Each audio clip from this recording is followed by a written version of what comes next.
I'm Steve from This Week with Cars. I get into this discussion a lot, so today I wanted to do a little video about who should restore a vintage car, especially in today's market. In my opinion, there are only 4 types of people who should even consider a restoration, and for very few of those types does it make any financial sense at all. Usually a restoration is done in spite of the concept of making money. Therefore, you will need to recoup the costs in other ways. Take the restoration of a Ferrari versus an MGB, and you will still have the same amount of area and body that needs sanded and the same amount of area that needs painted. The costs of the materials are small compared to the worth of the Ferrari, whereas they could eat up the entire worth of the MGB. Take this Frog Eye Austin Healey Sprite that I've been working on. This car will have more money than it's worth spent on it, and it is certainly worth more than others when completed. Would a Triumph Spitfire or a Chevy Nova ever make sense to restore? Probably not, because it would be impossible to make its worth back compared to going to an auction and buying one that's already done. So as you might expect, the first type of person who should ever restore a car is someone who can do all the work themselves. Doing the bodywork and paint correctly is beyond the ability, space, or time of most people, so if you cannot do the bodywork, concentrate on buying a car solely on the body and paint already being in good condition. This alone can easily cost more than the car is worth. The second type of person might be as obvious as the first.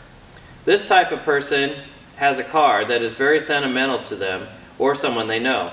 If you can combine doing all the work yourself on a car that's sentimental to you, you will get the best bang for your buck.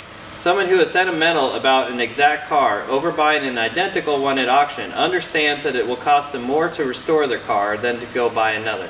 Sometimes you will see at auction cars go for huge money compared to typical cars of that model. These cars have been restored to a high level and have documentation to prove the quality of their work. Even though these cars sell for a huge amount of money, it still doesn't cover the cost that it took to get that car that way. For those looking to make sure their car isn't hiding horrors under the paint, paying for a restoration makes sense. You'll be spending more than going to an auction, but you'll have the guarantee that all of the work on your car was done to your taste. The fourth type of person is someone who went under my radar for many years. This is the type of person who loves the process of the restoration. For some, it isn't about the end product, and they may never even use the vehicle when it's done. For this person, they get enjoyment out of making decisions, picking out parts, looking through catalogs and websites. This type of person is paying for the experience of restoring a car and loves the process of it all. The money they have spent on the vehicle gives them the joy of seeing something come from nothing firsthand. Often the person of this type will look for their next project after finishing the last, because they enjoy watching the building of the vehicle more than using it. So you have to be wondering, am I telling you not to restore a car because you will never get back the money you put into it? Well, if you are not one of the 4 type of people I mentioned, then yes. With an enthusiast vehicle, you have to look at your investment in a different way. Even after completing the restoration on your prized vehicle, you will still be spending money on registration, insurance, and the parts to upkeep it. Many people spend large amounts of money each year on vacations, pets, and televisions and video games. In fact, the average American spends around $3,000 a year on entertainment.